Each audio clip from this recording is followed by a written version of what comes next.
ሰላም ሰላም፣ እንዴት ዋላችሁ? እንዴት አደራችሁ? እንዴት ሰነበታችሁ? ዛሬም በተመሳሳይ በሌላ ፕሮግራም መጥቻለሁኝ። ክሪስማስ ምን እንዳዘጋጀሁኝ እዚህ እንደምናየው አንዳንድ ለዶሮ ቅመም የሆኑኝን ግብአቶችን አቅርቤያለሁኝ። ከዛ በኋላ ደረቆችን ፈጫቸዋለሁ፣ እርጥቦችን አብሬ ፈጫለሁ ማለት ነው። የተፈጩ ያዘጋጀኋቸው እንደ በርበሬ፣ ጨው፣ እርድ እና የማጂ አሉኝ። እነሱን አሁን እንዴት አድርጌ በቅደም ተከተል እንደምጨማምራቸው ታያላችሁ። አብራችሁን ቆዩኝ። እርጥቡ እንግዲህ እዚህ ጋር ያለው ትንሽ ከተፍ አድርጌዋለሁ ለማሽናችን እንዳይከብደው። እነዚህ በሙሉ ፈጫቸዋለሁ ማለት ነው። እንደዚህ አድርጌ ከጨማመርኩኝ በኋላ አሁን ትንሽ ፈሳሽ ነገር እንዲኖረው እዚህ ጋር ቲማቲም አለኝ፣ የተፈጨ ቲማቲም፣ እሱን ጨምረዋለሁ። እዚህ ጋር የፈረንጅ ቃሪያ አለኝ። እንደዚህ አድርጌ አብሬ ፈጨዋለሁ ማለት ነው። የአትክልቱ ዘይትና ባልዛሚኮ አቸቶም ጨምሬዋለሁ። እንዲህ ሆኖ አብሮ በደንብ ተዋህዶ ፈጭቸዋለሁኝ። ከዛ በሌላ ጎድጓዳ ሳህን ደግሞ እዚህ ጋር ገልብጬ ከቀሩትን የተፈጩ ቅመሞችን በደንብ አዋህደዋለሁ ማለት ነው።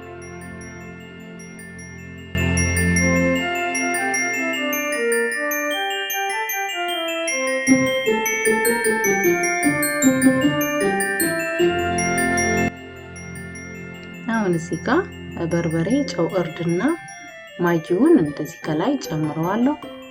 ደረቅ የተለያዩ ቅመሞችም አብሬ ፈጭቻቸዋለሁኝ። ከነሱም አንድ የሾርባ ማንኪያ የሚሆን እጠቀማለሁ ማለት ነው። ሁሉን የፈጨሁትን አልጠቀምም። አንድ የሾርባ ማንኪያ ነው የምጠቀመው። የተለያዩ ቅመሞች ስለሆኑ እንዳይበዛብኝም እንደ ፍላጎታችን እንግዲህ መጨመር እንችላለን። እኔ አንድ የሾርባ ማንኪያ ነው ትንሽ ጨመርኩበት። አንድ የሾርባ ማንኪያ ነው የሚሆነው። ከዛ በላይ አይደለም የተጠቀምኩት። እንደዚህ አድርጌ በደንብ አዋህደውና ከዛ በኋላ እንዴት አድርጌ እንደምቀባው ደግሞ እዚህ ጋር ቆዳውን እንደዚህ ከውስጥ ሳጥበው ቆዳውን ቀስ አድርጌ እጄን እያስገባው እንደዚህ አንስቼዋለሁ ወደ ላይ። ምክንያቱም ቆዳው በላይ የምንቀባውን ወደ ስጋው ስለማይገባ ብዙ ጊዜ ስጋውን አይጣፍጥም። እኔ አሁን እንደዚህ አድርጌ ልክ ቀይ ወጥ ስንሰራ እንደምንጠቀመው እንደዚህ አድርጌ ከተፍ አረኩት ማለት ነው። ከዛ እነዚህ የተፈጨኋቸውን ውህዶች በደንብ ወደ ውስጥ እንዲገባልኝ ለማድረግ ነው። እንግዲህ እንደኔ ከወደዳችሁት እንደዚህ አድርጋችሁ ብትጠቀሙ በጣም ቆንጆ የሆነ ጣዕም ነው የሰጠው። በደንብ ግብት ብሎ እንደዚህ ከቀባ ነው በኋላ ደግሞ 1 ሰዓት ወይ 2 ሰዓት የሚሆን ፍሪጅ ውስጥ ብናቆየው በጣም ተመራጭ ነው። ወይም ክድና አድርገን ለ1 ሰዓት የሚሆን እኔ አሁን ለ1 ሰዓት ነው ውጭ አቆይቼ ከዛ በኋላ ወደ ኦቨኔ ውስጥ የከተትኩት። እንዲህ አድርጌ ሁሉም ላይ እንዲገባ ነው ያደረኩት።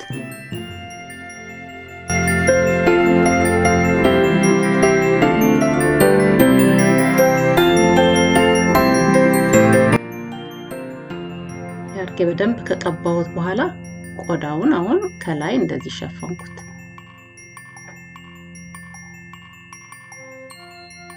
ሁሉም ላይ እግሯ ላይም ቢሆን ክንፏ ላይም ሁሉም ጋር እንዲገባ ነው ያደረኩትና በደንብ ግብት ብሎ ሽፍና አድርጌው ከዛ በኋላ እንደገና በስተኪኒ አርገን ትንሽ እናያይዘውና ወደ ኦቨን እስክናስገባው ድረስ ከዛ በኋላ እንጨቶቹን ማውጣት አለብን። አውጥተን እንዲበስል ተወዋለን ማለት ነው። እንዲህ አርጌ ቀብቼ ከጨረስኩ በኋላ ነው ወደ ኦቨን የምንከተው። እንደዚህ አድርገን አሁን በደንብ ሙልት ብሎ ይሁት በደንብ ነው ውስጥ ያለውና እንደዚህ ሆኖ አብሮት ከቆየ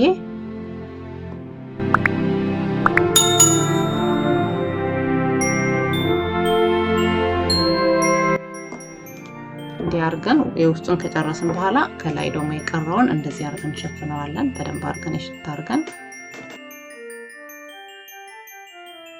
እንግዲህ ውህዱን መጨመር መቀነስ ይቻላል። ማትፈልጉት ቅመሞችን መቀነስ ይችላላችሁ። ዛላ እንዲያርገ ደግሞ የገበታ ቅቤ ከላይም ወደ ውስጥም አስገባውኝ። ድንች እንደዚህ ሰንጠቅ ሰንጠቅ አድርጌ እሱንም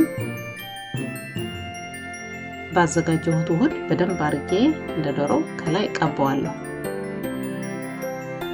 አብሮ እንዲበስል አስገባዋለሁ ማለት ነው።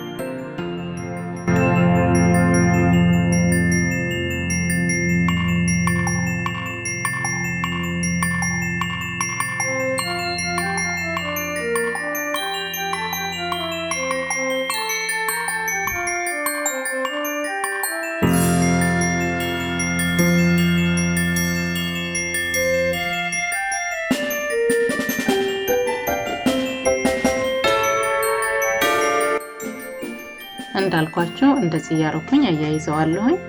መስፋትም እንችላለን፣ ግን እኔ እንደዚህ ነው ያያያዝኩት። በኋላ ግን ሳስገባው አወጣኋቸው ማለት ነው እንጨቶቹን። እዛ የቀረኝን ሽሪምሪ የተከተፈ ቀይ ሽንኩርትና ሮዝመሪን እንደዚህ አድርጌ ከላይ ጣል አረኩበት። አሁን ወደሚቀጥለው ሌላ ስራ ሄጃለሁኝ። እዚህ ጋር ቀይ ጥቅል ጎመን አለኝ። እሱም እንደዚህ አድርጌ ገንፈል አድርጌዋለሁ እንደ ሳላት እንዲሆንልኝ።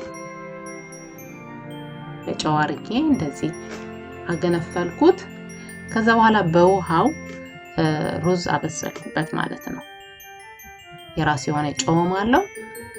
እንደገና ትንሽ ከለሩ ወደምፈልገው ሊላ ከለር እንዲሆን ስለፈለኩኝ ቀይ ስር፣ ጥሬ ቀይ ስር አብሮ እንዲበስል ጨመርኩት። አሁን ወደ ምፈልገውን ከለር ስለሰጠኝ አሁንም እየበሰለ ነው። ትንሽ ነው የቀረው። ቀይ ስሩን አወጣሁት ማለት ነው። ከዛ የቀረውን በእንፋሎቱ በደንብ እንዲበስል አወጣሁት።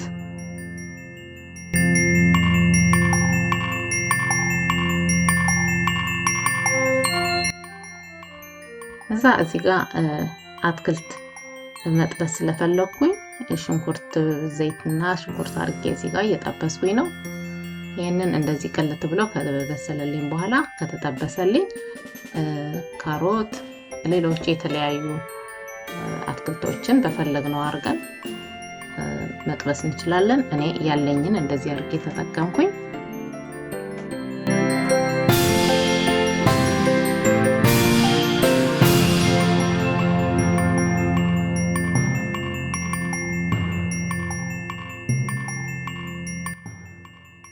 ከዛ እንደዚህ ሆኖ ከደረሰልኝ በኋላ ቆንጆ የምፈልገው ከለር ይዟል ሩዙ። ከአትክልቱ ጋር ደግሞ እንደዚህ አዋህጄ በደንብ በሚያምር መልኩ ዲያርጌ ደግሞ ወደ ገበታ አቀረብኩት ማለት ነው። በጣም የሚያምር ለዓይንም በጣም ደስ የሚል ማራኪ የሆነ ሩዝ ሆነ ማለት ነው። እዚህ ጋርም በጎን ያበሰልኩት ሌላ ነጭ ሩዝ አለኝ።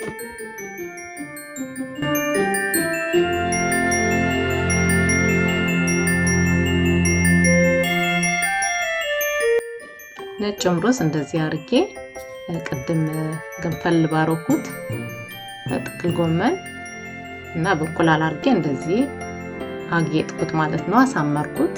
እንደዚህ በአማረ መልኩ ደግሞ ወደ ገበታ አቀረብኩት።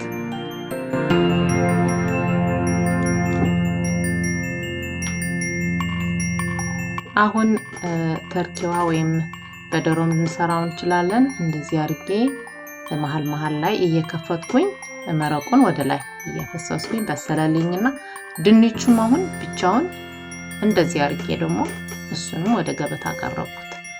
ቆንጆ ነው በስለዋል። በተረፈ በጥቅል ጎመኑ እንደዚህ አምሮ ቆንጆ ሆኗል። ተርኪን ደግሞ በደንብ በስላ በሚያምር መልኩ በፈለኩት አገባብ አድርጌ አበሰልኳት ማለት ነው። እስከ ውስጥ ድረስ ደግሞ ቅመሙን ሁሉ ገብቶ ልዩ የሆነ ጣዕም ነው የሰጠው። እንደዚህ ብትመክሩት ደስ ይለኛል። ትወዱታላችሁ። ከወደዳችሁ ደግሞ አስተያየታችሁን ጻፉልኝ፣ ላይክ አድርጉልኝ። ላይክ ስታደርጉልኝ ደግሞ ወደ ሌሎቹ ለመሄድ ያግዘዋል። ሼር እያደረጋችሁ ከጎኔ ለሆናችሁ ሁላችሁም በጣም ነው የማመሰግናችሁ። እግዚአብሔር ይስጥልኝ። አሁን እንዲሆነ ተርኪያችን ከለሩም ቢሆን በጣም የሚያምር ነው የሆነው። እኔ በጣም ነው የወደድኩት። እንደምትወዱት እርግጠኛ ነኝ።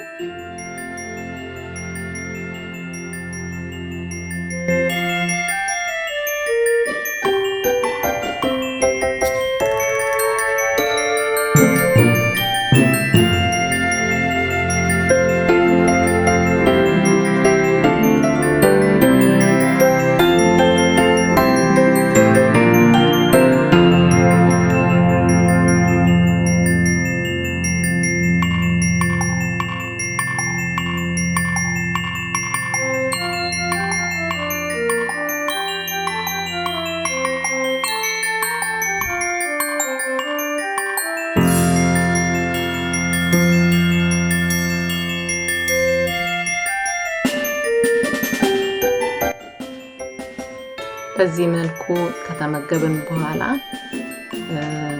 ምሽታችን ደግሞ እንደዚህ አድርገን ቆንጆ የቡና ሴሬሞኒ ነበረ።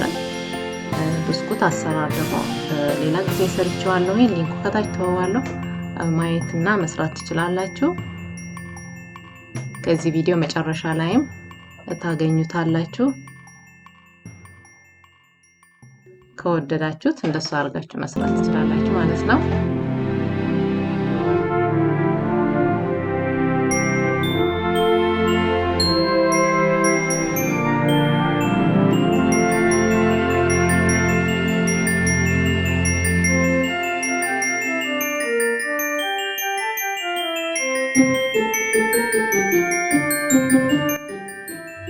በእንደዚህ መልኩ ቆንጆ የክሪስማስ ምሽት ነበር ያሳለፍነው። በጣም ደስ የሚል ምሽት ነበረ።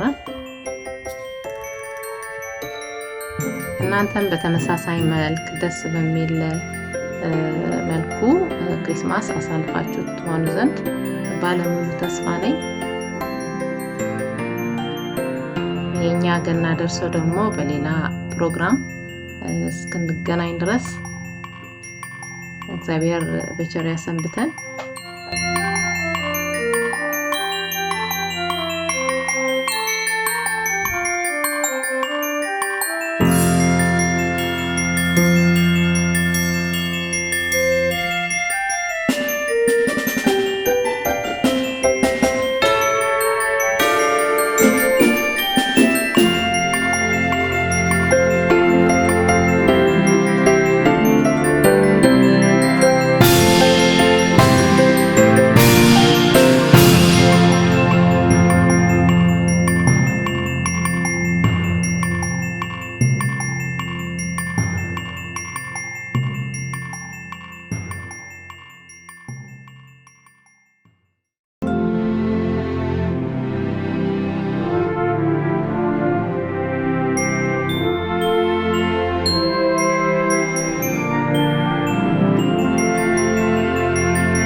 እዚህ አጠገቤ የምታዩት ደራሲ ሰሎሞን ሞገስ ብዙዎቻችሁ ታውቁት ይሆናል።